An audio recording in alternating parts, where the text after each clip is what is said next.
وأفضل الصلاة وأكمل السلام على سيد الأنبياء والمرسلين وعلى آله الطيبين الطاهرين وأصحابه المكرمين العظيم الأمين المكين وعلى أولياء أمته وعلماء ملته وفقراء طريقته وشهداء محبته أجمعين. أما بعد، أعوذ بالله من الشيطان الرجيم. بسم الله الرحمن الرحيم. كنتم خير أمة أخرجت للناس تأمرون بالمعروف وتنهون عن المنكر وتؤمنون بالله. صدق الله مولانا العظيم. هو الحبيب الذي ترجى شفاعته لكل هول من الأهوال مقتحمين. يا رب بالمصطفى بلغ مقاصدنا واغفر لنا ما مضى يا واسع الكرم. يا رب صل وسلم دائما ابدا على حبيبك خير الخلق كلهم. لي خمسة اطفي بها حر الوباء الحاطمة: المصطفى والمرتضى وابناهما والفاطمة. غوث اعظم بمنيب سلسامة مدد قبل ایدی مدد کعبہ ایمان مدد انتظار کرم تست من علی را. اے خدا جو خدا بین و خدا دا مدد. آمین. حمد و صلات کے بعد معزز سامعین کرام، فقیر نے آپ کے سامنے قرآن مجید فرقان حمید کے چوتھے پارے میں سے تیسری سورہ مبارکہ سورہ آل عمران کی آیت نمبر 110 میں سے نصف حصہ تلاوت کرنے کی سعادت و شرف حاصل کیا۔ قبل اس کے کہ اس کے تحت کچھ لب کشائی کی سعادت حاصل کی جائے، دعا فرمائے اللہ تبارک و تعالی مجھے اپنے پیارے حبیب لبیب نبی کریم رؤوف الرحیم علیہ افضل الصلاۃ والتسلیم کے صدقے و طفیل حق بیان کرنے کی توفیق عطا فرمائے، اور ہم سب مسلمانوں کو اللہ تبارک و تعالی حق سن کر اسے قبول کرنے اور اس پر عمل کرنے کی توفیق عطا فرمائے۔ آمین بجاہ النبی الامین صلی اللہ علیہ وسلم۔ ایک بار عقیدت و محبت سے بآواز بلند مل کر درود پاک کا نذرانہ پیش کریں۔ اللہم صل علی سیدنا و مولانا محمد معدن الجود والکرم وآلہ وبارک وسلم صلاۃ و سلاما علیک یا سیدی یا خاتم النبیین۔ معزز سامعین کرام،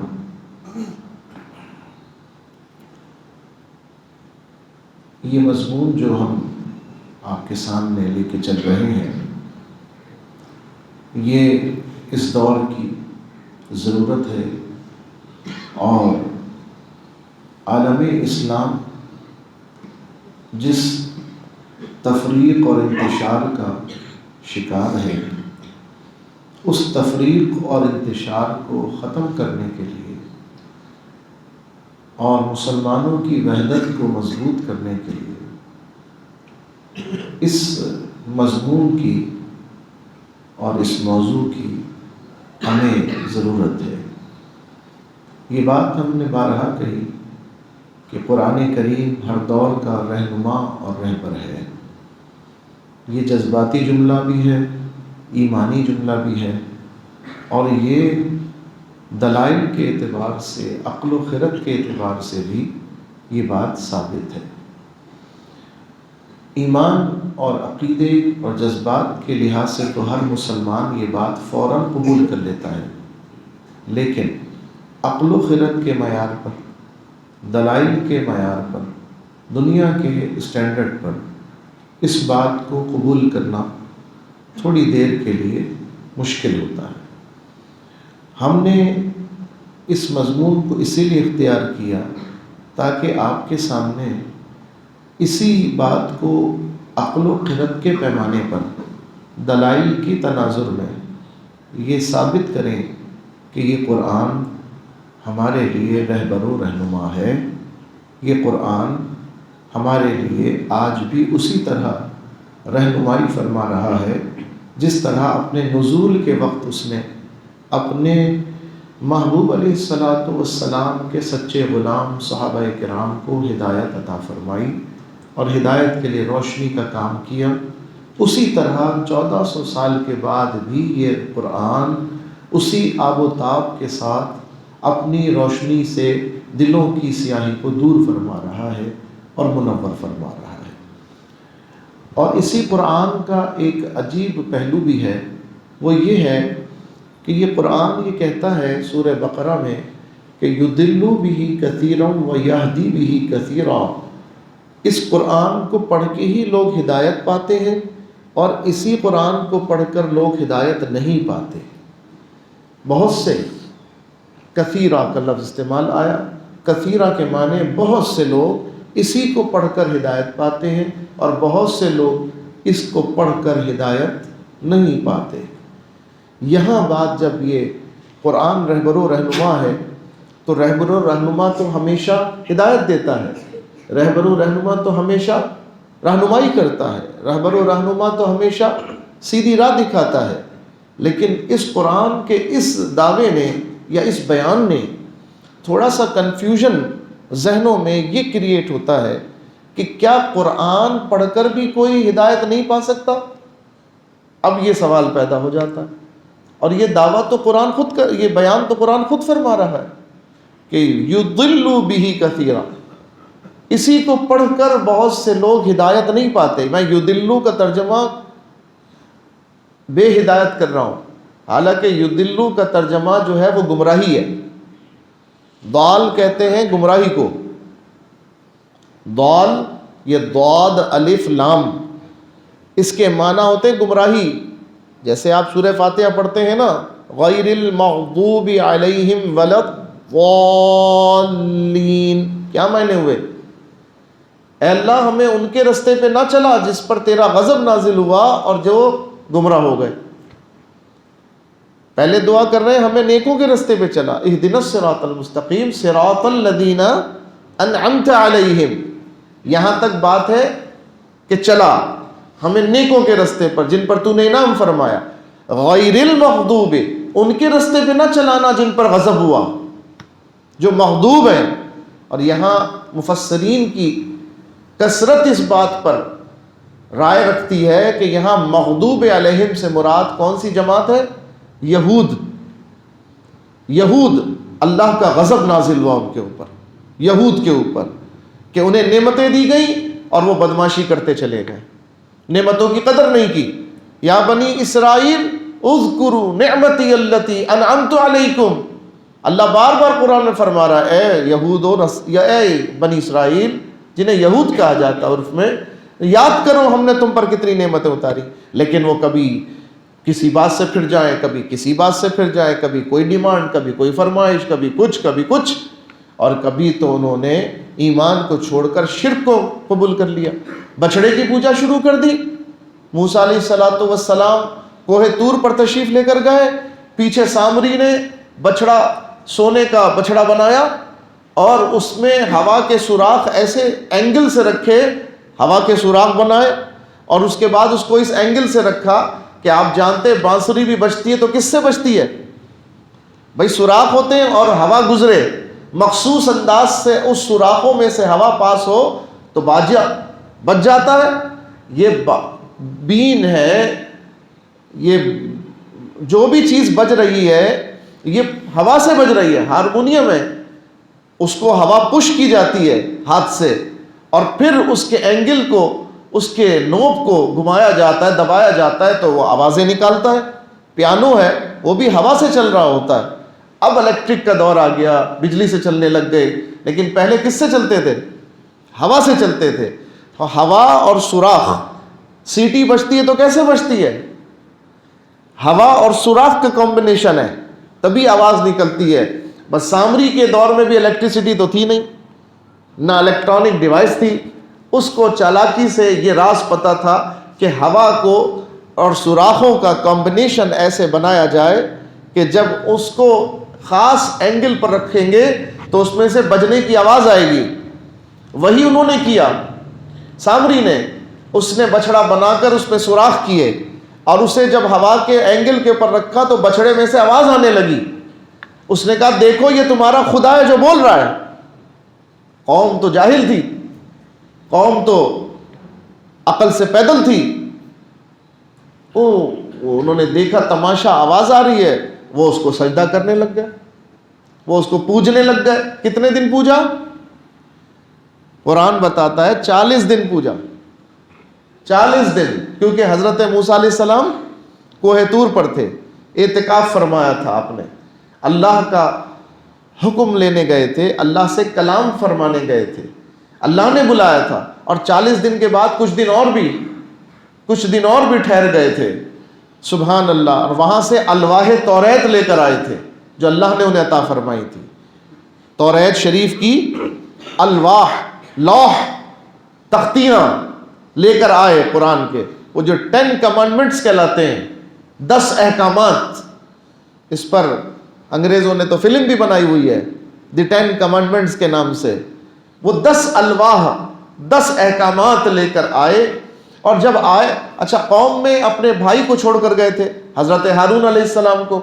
حضرت ہارون علیہ السلام نے بہت روکا کہ یہ شرک ہے, یہ جادوگر تم سے شرک کروا رہا ہے, مت پڑھو. وہ اکثریت جو ہے وہ تو چمتکار سے مروب ہوتی ہے. آج بھی چمتکار دکھائیں گے, ہم قرآن و حدیث سنائیں گے, نہیں مانیں گے. ادھر کوئی کبوتر نکال کے دکھا دے گا تو اس کے پیچھے پیچھے چلنے لگیں گے. ہے نا ہماری طبیعت اور مزاج کہ کبوتر نکالنے والے کے پیچھے چلیں گے, اور اس سے فن سیکھ لو گے تو 500 میں بتا دے گا کہ کبوتر کیسے نکالا تھا. کوئی پیدا نہیں کیا تھا, یہ صرف ٹرک ہے جو اس نے نکال کے آپ کو دکھا دیا. کبھی اس موضوع پہ گفتگو کریں گے تو بتائیں گے ٹرک کیا ہوتی ہے ان کی. میں نے تو ان کی یہ ٹرک بھی سیکھی ہے, کچھ ٹرک سیکھ لیے ہیں. کیا کریں, ہمیں بھی چمتکار دکھانا پڑے کبھی. ارے ایسے نہیں مانتا تو کبوتر نکال کے ہی منوائیں گے, کیا کریں. قوم کی نفسیات جیسی ہے. اللہ ہدایت دے, اللہ ہمیں ان سب چیزوں سے محفوظ رکھے. یہ دھوکہ فراڈ ہے, یہ دھوکہ ہے, یہ نظر بندی ہے. دھوکے, ایک تو دھوکہ ہے عام طور پہ جادوگر دھوکہ دیتے ہیں, وہ ٹرکس پیش کر رہے ہوتے ہیں, اپنی ہاتھ کی صفائی دکھا. لیکن جادوگروں کی ایک قسم ہے جو نظر بندی کرتی ہے, اور حضرت موسیٰ علیہ السلام کے دور کے جادوگر نظر بندی کرتے تھے. نظر بندی کیا ہوتی ہے؟ کچھ عملیات کرتے ہیں اور جنات سے مدد لیتے ہیں تو نظروں کے سامنے ایک پردہ آ جاتا ہے, دکھتا کچھ ہے ہوتا کچھ ہے, دکھتا کچھ ہے اور ہوتا کچھ ہے. جبھی انہوں نے اپنی پٹاریاں کھولی, حضرت موسیٰ علیہ السلام کے ساتھ مقابلہ کرنے کے لیے آئے, پوچھا کہ آپ پہلے دکھائیں گے اپنا جادو یا ہم دکھائیں؟ حضرت موسیٰ علیہ السلام نے فرمایا میں جادوگر نہیں ہوں, میں جادو نہیں دکھاتا, میں اللہ کا نبی ہوں. تم اپنا جادو دکھاؤ پہلے, جو تمہارے پاس فن ہے. تو انہوں نے سب نے اپنی اپنی پٹاریاں کھولی, اور پٹاریاں کھولنے کے بعد اس میں سے رسیاں نکالی. وہ رسیاں جو تھیں بس پھینکا انہوں زمین میں, وہ زمین میں دوڑنے لگی. کوئی بلی بن گئی, کوئی چھپکلی بن گئی, کوئی گرگٹ بن گیا, کوئی سانپ بن گیا, کوئی کچھ, یعنی زمین کے دابۃ الارض بن گئے, جو زمین سے لگ کے چلتے ہیں, ایسے جانور بن گئے, سانپ بچھو اس طرح کے. لیکن وہ سانپ بچھو تھے نہیں, نظر آ رہے تھے سانپ بچھو. پوری قوم کیا دیکھ رہی ہے؟ سانپ اور بچھو. حضرت موسیٰ علیہ السلام دیکھ رہے ہیں یہ رسیاں, کیونکہ وہ نبی ہیں, ان کی نظروں پہ جادو نہیں ہو سکتا, ان پر نظر بندی نہیں ہو سکتی. اللہ اللہ, آپ نے اپنا عصا مبارک جو اللہ نے آپ کو بطور معجزہ, اس میں یہ خوبی پیدا کر دی تھی کہ اسے زمین پر ڈالتے تو وہ سانپ بن جاتا. اب یہ بھی تو جادو تھا بظاہر ان کی نظروں میں, جو سامنے جادوگر تھے. آپ نے کیا کیا؟ آپ نے اپنا عصا ڈال دیا, وہ عصا آگے بڑھا, اور اس نے وہ جتنے رینگنے والے جانور تھے جو نظر آ رہے تھے ان سب کو ہڑپ کر گیا. اور ہڑپ کرنے کے بعد اپنی دم کے اوپر کھڑا ہوا اور کہنے لگا حل من مزید, اے اللہ کے نبی کیا کچھ اور کھانے کو ہے؟ کچھ اور ہے جو میں کھا لوں؟ تو اللہ کے نبی نے اس کا منہ پکڑا تو وہ دوبارہ کیا بن گیا؟ سنعیدھا سیرتھا الاولی، وہ اپنی پہلی صفت پر واپس آ گیا۔ پہلی صفت کیا تھی؟ ڈنڈا، اور دوسری صورت کیا تھی؟ عصا، سانپ۔ اللہ اللہ، اب وہ جادوگر تھے، انہوں نے تو جادوگری کی تھی اور وہ جادو جانتے تھے، وہ بھی کہہ سکتے تھے کہ آپ نے بھی تو جادو دکھایا، ہم نے بھی جادو دکھایا، آپ نے بھی جادو دکھایا، ہم نے بھی سانپ بچھو بنائے، آپ کا سا بھی سانپ بچھو، آپ کا سا بھی سانپ بن گیا، اژدہا بن گیا۔ لیکن وہ جانتے تھے کہ ہم نے جادو دکھایا ہے، حقیقت میں عصا ہے، حقیقت میں سانپ بچھو نہیں، ہم نے جو رسیاں ڈالی وہ ہیں رسیاں، ہم نے لوگوں کی نظروں کے اوپر یہ تاثر بنا دیا ہے کہ وہ کیا ہیں؟ سانپ اور بچھو۔ لیکن حضرت موسیٰ علیہ السلام نے جب عصا ڈالا نا زمین پر اور وہ سانپ بن گیا اور سانپ بن کے ساری رسیاں کھا گیا، تو وہ سمجھ گئے کہ یہ جادو نہیں ہے، اس لیے کہ جادو میں حقیقت تبدیل نہیں ہوتی، صورت تبدیل ہوتی ہے۔ جادو میں حقیقت تبدیل نہیں ہوتی، صورت تبدیل ہوتی ہے۔ انہوں نے صورت تبدیل کر دی تھی، حقیقت میں وہ رسیاں ہی تھیں، لیکن نظر کیا آ رہی تھی؟ سانپ بچھو۔ اللہ اللہ، جب انہوں نے موسیٰ علیہ السلام کے عصا کو سانپ بن کر ساری رسیوں کو کھاتا ہوا دیکھا، سب کے سب سجدے میں گر گئے، یہ کہتے ہوئے کہ ہم ایمان لائے موسیٰ اور ہارون کے رب پر، ہم ایمان لائے۔ حالانکہ اگر یہ جادو ہوتا تو زیادہ سے زیادہ وہ کہتے ٹھیک ہے ہم ہار گئے، آپ جیت گئے، ہمارا جادو کمزور ہو گیا، آپ کا جادو بڑھ۔ لیکن انہوں نے یہ نہیں کہا کہ اے موسیٰ آپ نے بھی جادو دکھایا، وہ کہنے لگے آپ نے جو دکھایا وہ جادو نہیں ہے، کیونکہ جادوگر تھے نا، وہ سمجھ گئے کہ ہم تو جادو دکھا رہے ہیں، اللہ کا نبی جو دکھا رہا وہ دھوکہ نہیں ہوتا، جو اس وقت وہ چاہتا ہے وہی بن جاتا ہے۔ اللہ کے نبی نے چاہا کہ ڈنڈا سانپ بن جائے تو جادو نہیں ہوا نظروں پر، بلکہ اس ڈنڈے کی حقیقت تبدیل ہو گئی، وہ کیا بن گیا؟ سانپ بن گیا۔ تو جادوگروں نے دیکھا کہ ہم نے حقیقت تبدیل نہیں کی تھی، صورت تبدیل کی تھی، یہ اللہ کے نبی ہیں جنہوں نے ڈنڈے کی حقیقت کو تبدیل کر دیا، اس کی ماہیت کو تبدیل کر دیا۔ اللہ اللہ، وہ سمجھ گئے کہ ہمارا فن جو ہے وہ جادو ہے، اور یہ فن جو ہے معجزہ ہے۔ یہ فن کیا ہے؟ معجزہ۔ اور جادو جادوگر دکھاتے ہیں اور معجزہ اللہ کا نبی دکھاتا ہے۔ تو جو اللہ کا نبی ہو، جیسے ہی اس کی صفت دیکھی سارے جادوگروں نے ایمان قبول کر لیا، سارے جادوگر ایمان لے کر آ گئے۔ تو اس زمانے میں جو سب سے بڑا جادوگر تھا اس کا نام تھا سامری، اس کا ذکر بھی قرآن کے اندر آیا ہے، یہ نام بھی قرآن کے اندر آیا ہے۔ سامری جادوگر، اس نے حضرت موسیٰ علیہ السلام کے توریت شریف لینے کے لیے جب آپ تشریف لے گئے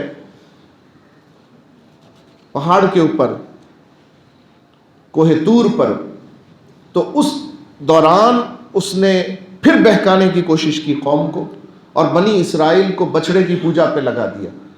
صرف چند تھے جنہوں نے حضرت ہارون علیہ السلام کی بات مانی اور وہ شرک میں نہیں پڑے، باقی سب کے سب لاکھوں کی تعداد میں تھے۔ کتنے تھے؟ لاکھوں کی تعداد میں، 7 لاکھ غالباً افراد تھے حضرت موسیٰ کے ساتھ، چند کے علاوہ سب کے سب شرک میں پڑ گئے۔ جب حضرت موسیٰ علیہ السلام واپس آئے تو دیکھا کہ قوم جو ہے بچڑے کی پوجا کر رہی، اور ہارون علیہ السلام چند لوگوں کے ساتھ ایک طرف موجود ہیں۔ تو آپ غصے میں آ کر آپ نے اس کو تو توڑا، بچڑے کو، جو سونے کا بچڑا بنا ہوا تھا، وہ قوم سے سونا لے کر پگھلا کے بچڑا بنایا گیا تھا، وہ اس بچڑے کو بھی توڑ دیا، اور پھر جلال میں آ کے اپنے بھائی کے اوپر بھی برہم ہو گئے، جو خود نبی تھے ان پر برہم ہوئے، اور بڑے جلالی نبی تھے حضرت موسیٰ علیہ السلام۔ آپ نے بڑا جلال فرمایا، بہت برہمی کا اظہار کیا، اور کہا کہ آپ کے ہوتے ہوئے قوم کیسے شرک کرنے لگ گئی۔ حضرت ہارون علیہ السلام نے اپنا عذر پیش کیا کہ میں نے بہت سمجھایا۔ بات سوچو، یہ سارا واقعہ کیا آج کے دور کے مطابق نہیں ہو رہا؟ آج بھی قرآن و حدیث کھول کھول کے بتاتے نہیں ہیں عالم کہ سچا راستہ کیا ہے، حقیقت کیا ہے، لیکن مانتے کس کی ہیں؟ مانتے انٹرنیٹ پر آکٹا فیکس کے ایپ ڈاؤن لوڈ کر لو، اتنے پیسے ملیں گے فوراً، مانیں گے اس کی، کیونکہ وہاں پیسہ مل رہا ہے. اور ادھر تو بھائی جو ملے گا مرنے کے بعد ہی ملے گا. تو مرنے تک تو ہم مر کے نہیں جینا چاہتے، ہم مر کے جینا نہیں چاہتے، ہم دنیا کو عیش کے ساتھ جینا چاہتے ہیں. تو وہ جب موت آئے گی تو دیکھ لیں گے، قبر میں جب فرشتے آئیں گے تو دیکھ لیں گے. آئے ہائے کیا دیکھ لیں گے، اللہ ہم کو ہدایت دے. کیا دیکھ لیں گے، ہم میں برداشت کی ہمت ہے؟ کیا دیکھ لیں گے؟ ادھر کٹ لگ جائے تو، ادھر کانٹا چبھ جائے تو کیا کیفیت ہوتی ہے اس کے عذاب سے. کیا ہم کیسی ڈٹائی ذہن میں آ گئی کہ جو ہوگا دیکھ لیں گے، محشر میں جو ہوگا دیکھ لیں گے، قیامت میں جو ہوگا دیکھ لیں گے. ہے ہمت دیکھنے کی؟ ہے ہمت برداشت کی؟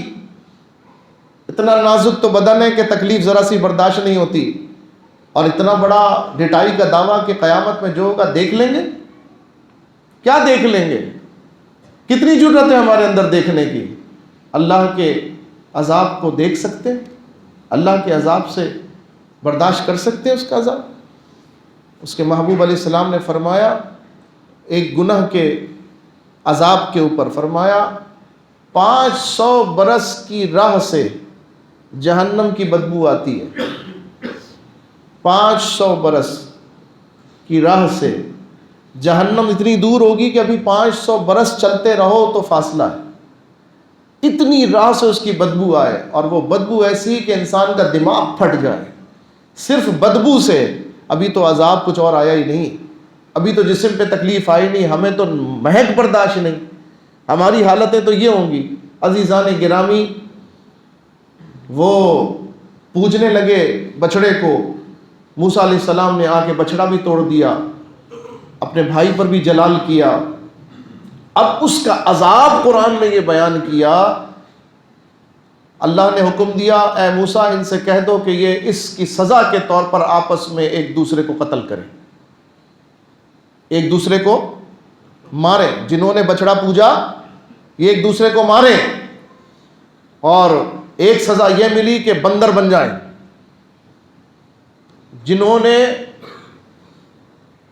شرک کیا وہ تو بندر بن جائیں، جنہوں نے نہ منع کیا نہ کیا وہ آپس میں ایک دوسرے کو قتل کریں، اور جنہوں نے نبی کی بات مان کر بچ گئے وہ ہدایت یافتہ ہیں، وہ عذاب سے اللہ کے محفوظ ہو جائیں گے. تو اندھیرے میں انہوں نے قتل کیا ایک دوسرے کو. موسیٰ علیہ السلام کی امت نے آپس میں ایک دوسرے کو مارا، اور مارتے مارتے تعداد 70,000 تک پہنچ گئی ایک دوسرے کو مارتے ہوئے. وہ جو بندر بنے تھے وہ تو 3 دن کے بعد مر گئے، جن کو بندر بننے کا عذاب دیا گیا وہ تو 3 دن کے بعد مر گئے. اور پھر اللہ نے حضرت موسیٰ علیہ السلام کی دعا قبول کر لی. موسیٰ علیہ السلام رونے لگے جب قوم کا حال دیکھا نا کہ وہ مری ہوئی پڑی ہے، ایک دوسرے کو مہر دیا، عذاب آ گیا اللہ کی طرف سے. تو موسیٰ علیہ السلام اپنے رب کی بارگاہ میں روتے ہوئے دعا کرنے لگے اے اللہ تو رحم کر دے، معاف کر دے. اور یہ نبیوں کا جملہ ہے، میں نے پڑھا ہے کہ وہ کہتے تھے، اکثر انبیاء یہ کہتے تھے اے اللہ اگر تو عذاب دے تو تیری پکڑ سے کوئی بچ نہیں سکتا، تو مختار ہے، اور اگر تو معاف کر دے تو تو رحیم و کریم ہے. کتنا پیارا جملہ ہے. اس جملے کو کبھی دعا مانگے نا تو آپ دعا میں جملہ ضرور کہیں اے اللہ اگر تو میری پکڑ کرنے پر آئے تو تیرا عدل ہے، تجھے کوئی نہیں روک سکتا، تو عادل ہے، تو منصف ہے، اور میرے گناہ اس لائق ہے کہ میری پکڑ کی جائے، میرا احتساب کیا جائے، مجھے سزا دی جائے. لیکن مولا تو رحیم و کریم بھی تو ہے، اگر تو معاف کر دے تو تیری مہربانی، تیری رحمت ہے. پکڑ کرے تو تجھ سے کوئی سوال نہیں کر سکتا کہ تو نے کیوں پکڑا، کیونکہ تو عادل بھی ہے، تو منصف بھی ہے. لیکن اگر تو معاف کر دے، اتنے گناہ کے باوجود بھی اگر تو معاف کر دے تو مولا تیری رحمت تیرے غضب کے اوپر حاوی ہے، تیری رحمت تیرے غضب پر حاوی ہے، مقدم ہے. اے اللہ ہم تجھ سے تیرے عدل کو نہیں مانگتے، تیرے فضل کو مانگتے ہیں، تیری رحمت کو مانگتے ہیں. ہمیشہ دعا مانگے تو اللہ کی رحمت مانگے، ہمیشہ طلب کریں تو اللہ کا فضل مانگے، کبھی اللہ سے عدل نہیں مانگے. وہ عادل ہے، اس سے بڑھ کر کون عدل کرنے والا. لیکن خدا کی قسم اگر وہ عدل کرے تو پوری دنیا میں کسی کی معافی نہیں، پوری دنیا میں کسی کی معافی نہیں. اور اگر وہ فضل کرے تو پوری دنیا کو اللہ بخش دے. تو جو بخشا جائے گا وہ اللہ کے فضل سے بخشا جائے گا. یاد رکھنا، جو بخشا جائے گا وہ اللہ کے فضل سے بخشا جائے گا، اور جو پکڑا جائے گا یہ اللہ کا عدل ہے. اس وقت بھی رب عادل ہی ہے، ظالم نہیں ہے. اس نے ظلم نہیں کرنا، اس نے جو کچھ کرنا ہے وہ ہمارے اعمال کا نتیجہ ہے. اگر پکڑ ہوگی تو اعمال کے سبب ہوگی، اور اگر بخشش ہوگی تو اس کے فضل کے سبب ہوگی، رحم کے سبب ہوگی. اللہ نے دعا قبول فرمائی، معاف کر دیا. آج یہودی بدماش پھر ہو گئے. اب کہتے ہیں ہم تو نبیوں کی اولادیں، ہمیں سزا ملے گی قیامت میں صرف 40 دن. وہ 40 دن جو ہم نے بچڑے کی پوجا کی تھی اس کی سزا ہم پائیں گے، جہنم میں جائیں گے، لیکن 40 دن کے بعد ہم جنت ہماری ہے، ہم ہی جنت میں جائیں گے. یہ باتیں نا وہ صحابہ کرام سے کیا کرتے تھے. حضرت عبداللہ ابن مسعود کو پکڑ کر کہہ رہے ہیں، کہیں کسی صحابی کو پکڑ کر کہہ رہے ہیں. تو صحابہ کرام جو ہیں وہ کبیدہ خاطر ہوتے ہوں گے، ملول ہوتے ہوں گے یہ باتیں سن کر. حالانکہ بنی اسرائیل بے شک یہ بات بھی صحابہ جانتے تھے کہ 1,24,000 کم و بیش انبیاء بنی اسرائیل کے اندر آئے، اور یہ بڑی بات ہے کہ بڑی قوم تھی کہ اتنے انبیاء کرام تشریف لے کر آئے، اتنے انبیاء کی اولاد ہے یہ. اللہ اللہ، یہ بات بے شک فضیلت والی تھی. تو ہو سکتا ہے صحابہ کے دل میں تھوڑی سی کسب پیدا ہوتی ہو. رب کریم نے اس کا ازالہ قرآن کریم کی آیات نازل کر کے، اور جس آیت کا حصہ میں نے تلاوت کیا یہ آیت اسی موقع پر نازل ہوئی. میرے رب نے فرمایا کنتم خیر امۃ اخرجت للناس تأمرون بالمعروف وتنہون عن المنکر وتؤمنون باللہ. اے میرے محبوب کے غلاموں، ان کے کہنے پہ مت جاؤ کہ یہ ناز کرتے ہم انبیاء کی اولاد ہیں، ہم انبیاء والے ہیں، ہم تو یہودی ہیں، ہم تو بخشے بخشائے ہیں، ہم تو جنت میں جائیں گے، صرف 40 دن سزا پائیں گے، پھر تو جنتی ہم ہی ہیں، ہم ہی افضل ہیں. رب نے فرمایا افضل یہ نہیں ہے اے محبوب کے غلاموں، افضل ہم نے تمہیں بنایا ہے. کنتم خیر امہ، اے محبوب کے غلاموں ہم نے تمہیں خیر امت بنایا ہے. کنتم خیر امہ، اللہ نے ہمیں خیر امت کا لقب عطا فرمایا. اخرجت للناس، رب فرماتا ہے دنیا میں ہم نے جتنی امتیں بنائی سب میں محبوب کی امت کو افضل بنایا ہے، محبوب کی امت کو افضل بنایا ہے. اور کیوں بنایا افضل؟ کیونکہ محبوب کی امت میں 3 کوالٹیز ہیں. محبوب کی امت میں 3 ایسی کوالٹیز ہیں کہ یہ کوالٹیز انہیں خیر امت کا ٹائٹل عطا کرتی ہیں. اور وہ کوالٹیز یہ ہیں تأمرون بالمعروف. پہلی کوالٹی یاد رکھنا، پہلی کوالٹی یہ ہے کہ تأمرون بالمعروف، میرے محبوب کے غلام برائی کو، تأمرون بالمعروف نیکی کا حکم دیتے ہیں، نیکی کا حکم دیتے ہیں، نیکی پھیلاتے ہیں. وتنہون عن المنکر، اور برائی سے روکتے ہیں. وتؤمنون باللہ، اور ہر حال میں اپنے رب پر یقین رکھتے ہیں، ہر حال میں اپنے رب کے اوپر ایمان رکھتے ہیں. گویا محبوب کی امت خیر امت اس وقت کہلانے کے قابل ہے، ہم اس وقت خیر امت کے ٹائٹل کے حقدار ہیں جب ہم نیکی کا حکم دیں، برائی سے روکیں اور رب پر ایمان لائیں. بولیے بات سمجھ میں آ گئی؟ قرآن کا حکم سمجھ میں آ گیا؟ اب جس امت کے اندر جوائے لینڈ جیسی فلمیں بنانے والے بھی امتی کہلائیں اپنے آپ کو، اور فحاشی کو پھیلانے کے لیے LGBT کا ایجنڈا پاکستان میں لانے کے لیے، آپ سب باشعور لوگ ہیں، آپ جانتے ہیں کہ اس وقت یورپ اور امریکہ کا اخلاقیات کا جو پیمانہ ہے وہ کس درجے کے اوپر ہے. وہاں تو بھائی بھائی سے شادی کر سکتا ہے، بہن بہن سے شادی کر سکتی کہ نہیں؟ اور بھائی جب خاتون خاتون سے شادی کر سکتی ہے تو بہن بہن بھی تو خاتون ہے، بھائی بھائی بھی تو خاتون ہے، مرد ہیں. تو LGBT یہ ایجنڈا پوری دنیا کا، وہ چاہتے ہیں کہ اس بد اخلاقی کے ایجنڈے کو پوری دنیا پہ نافذ کیا جائے. انہوں نے اپنے ملکوں میں نافذ کیا، وہ مریں جلیں کٹیں پھٹیں وہ ان کا نصیب، لیکن کفر یہ چاہتا ہے کہ اسلام کی اخلاقی اقدار کو تباہ و برباد کر دے۔ تو آج وہ ہمارے معاشرے پر یہی چیز لاگو کرنا چاہتا ہے۔ اچھا ڈائریکٹ کفر اپنا کفر ظاہر کرے تو کبھی کوئی قبول کرے گا؟ نہیں کرے گا۔ لیکن کفر کا طریقہ یہ ہے کہ پہلے آہستہ آہستہ ڈوز انجیکٹ کی جاتی ہے۔ ہمارے پڑوسی ملک ہندوستان یہ بھی کفر کی حکومت ہے، لیکن آج سے چند سال پہلے تک وہاں یہ قانون نہیں بنا تھا، بلکہ سپریم کورٹ نے اس کو الاؤ نہیں کیا تھا کہ لڑکی لڑکی سے شادی کرے اور لڑکا لڑکے سے شادی کرے۔ یہ قانون ہندوستان میں بھی نہیں تھا، لیکن 5 سال پہلے وہاں سپریم کورٹ نے یہ قانون الاؤ کر دیا۔ کیوں؟ 96 میں پہلی فلم بنی ہندوستان میں، 96 کے اندر میری معلومات کے مطابق پہلی فلم بنی جس میں اس بات کو بیان کیا گیا، بڑی اس کی مذمت کی گئی، واہ واہ بھی ہوئی مذمت بھی ہوئی، آگے بڑے ہمت ہوئی، دوسری فلم بنائی، پھر ڈرامہ بنا، پھر کالم لکھے جانے لگے، پھر ناول لکھے گئے، کہانیاں پڑھائی گئیں، اب ذہنوں کے اندر باتیں ڈال دی گئیں جو پہلے سننے کے لیے بھی روادار نہیں تھے، اب وہ اس میں مزے لے رہے ہیں۔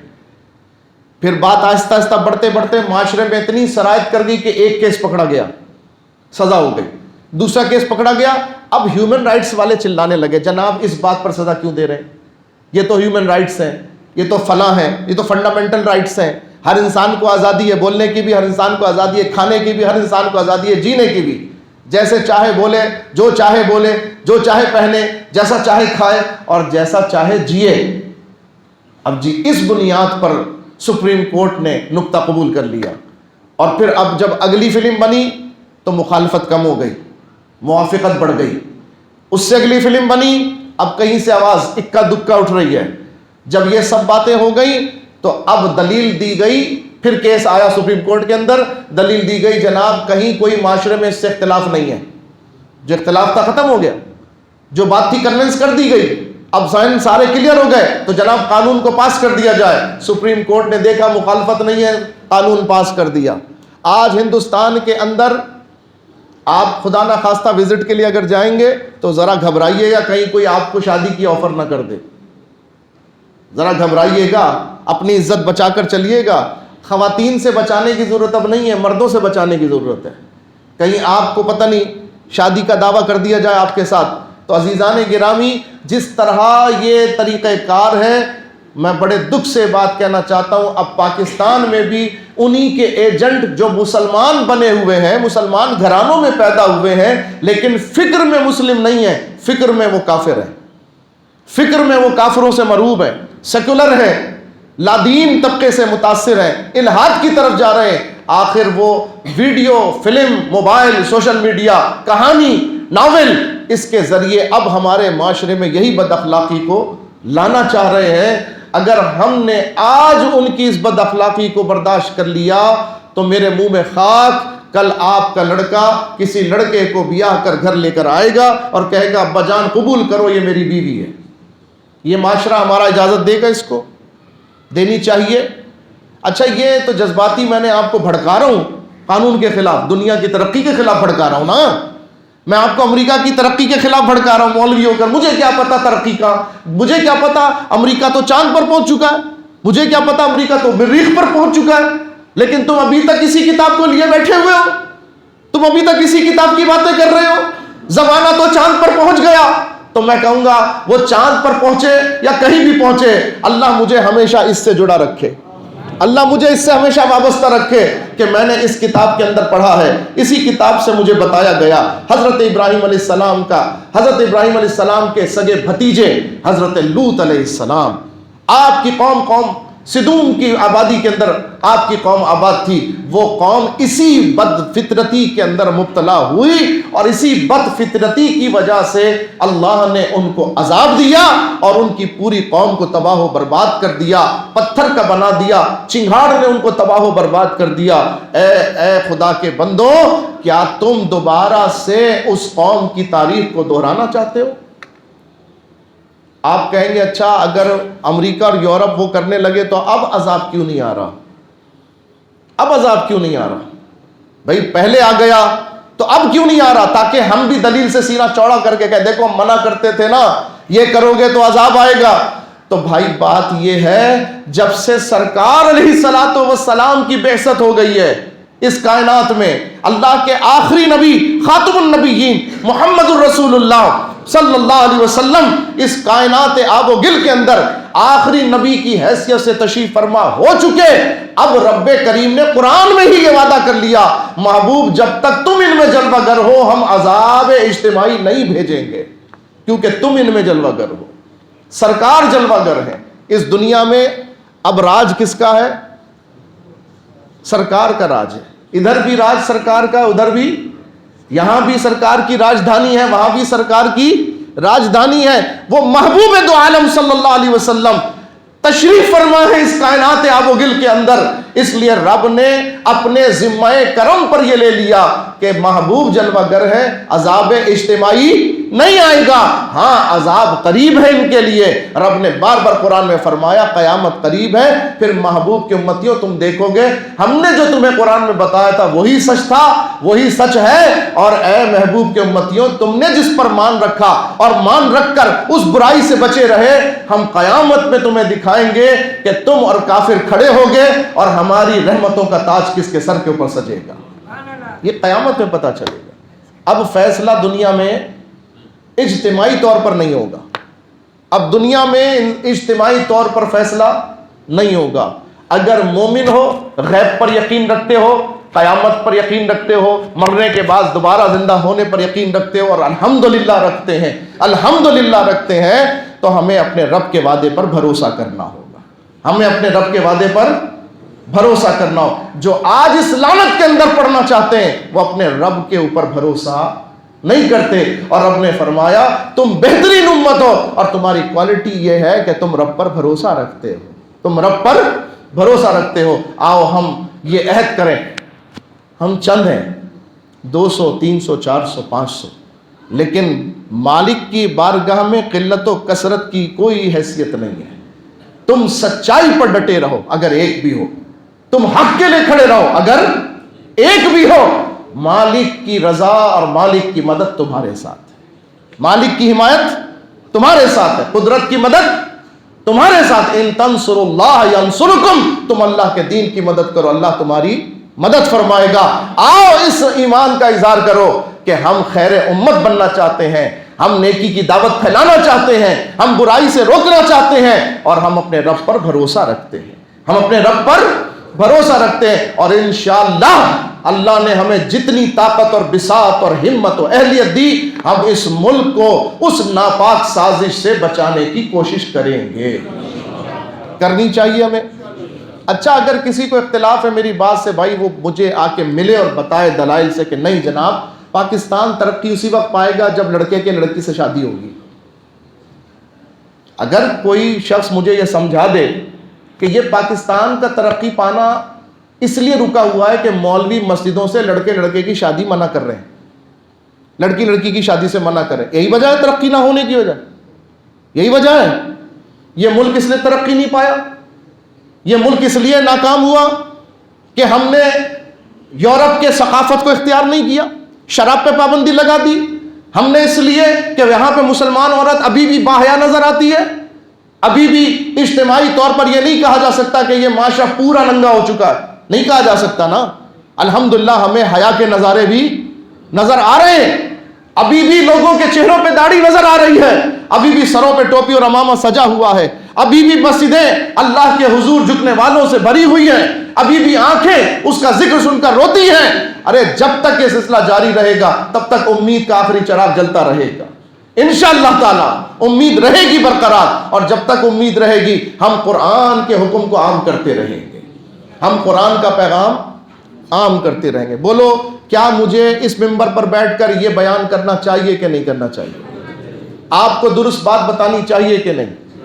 میرے اس بتانے سے پاکستان اگر تنزلی کرے گا تو اس کی تنزلی گوارا ہے، لیکن الحمدللہ میرا ایمان ہے میرے یہ بتانے سے پاکستان تنزلی میرے یہ بتانے سے اور آپ کے سننے سے اور اس پر عمل کرنے سے انشاءاللہ پاکستان کی تنزلی ختم ہوگی، پاکستان عروج پر جائے گا انشاءاللہ تعالی۔ پاکستان عروج پر جائے گا، کیوں کہ ہم نے اللہ اس کے رسول کا فرمان مانا ہے، ہم نے اللہ اس کے رسول کی بات مانی۔ ہم بہترین امت بنیں گے انشاءاللہ جب ہم اللہ اس کے رسول کی بات پر عمل کریں گے۔ میرا یہی پیغام ہے۔ کیا اس پیغام سے متفق ہیں آپ؟ متفق ہیں؟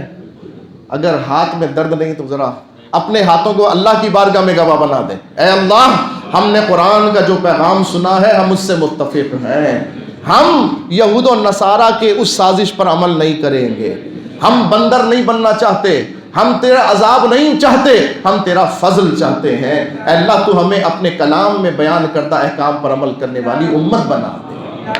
ہم خیر امت بننا چاہتے ہیں، ہم خیر امت بننا چاہتے ہیں، ہم سرکار کے غلام کہلانا چاہتے ہیں۔ تاجدار ختم نبوت ہمارے منہ پر یہ نعرہ ہونا چاہیے، ہم مر جائیں اس دن کہ اگر ہمیں کہا جائے لگاؤ امریکہ زندہ باد۔ ہمیں امریکہ سے نفرت نہیں ہے، ان کی فکر اور ان کی سوچ سے نفرت ہے۔ ہمیں امریکیوں سے نفرت نہیں ہے، ہمیں انسانوں سے نفرت نہیں۔ حضرت مولا علی کا قول ہمارے لیے مشعل راہ ہے، فرماتے ہیں گناہ سے نفرت کرو، گناہ گار سے نفرت نہ کرو۔ گناہ سے نفرت کرو، گناہ گار سے نفرت نہ کرو، بلکہ گناہ گار کو نیکوکار بنانے کی مدد کرو۔ ہم اس قول کو اپنا مشعل راہ بناتے ہیں، اور ہمارے منہ پہ کبھی بھی امریکیوں کی اس فہم کا نعرہ نہیں آئے گا۔ اگر آئے گا تو تاجدار ختم نبوت زندہ باد، زندہ باد، زندہ باد۔ من سب نبیا لبیک لبیک لبیک یا رسول اللہ، لبیک لبیک لبیک یا رسول اللہ، لبیک لبیک لبیک یا رسول اللہ۔ رہے گا یوں ہی ان کا چرچا رہے گا، بڑے خاک ہو جائیں جل جانے والے۔ وآخر دعوانا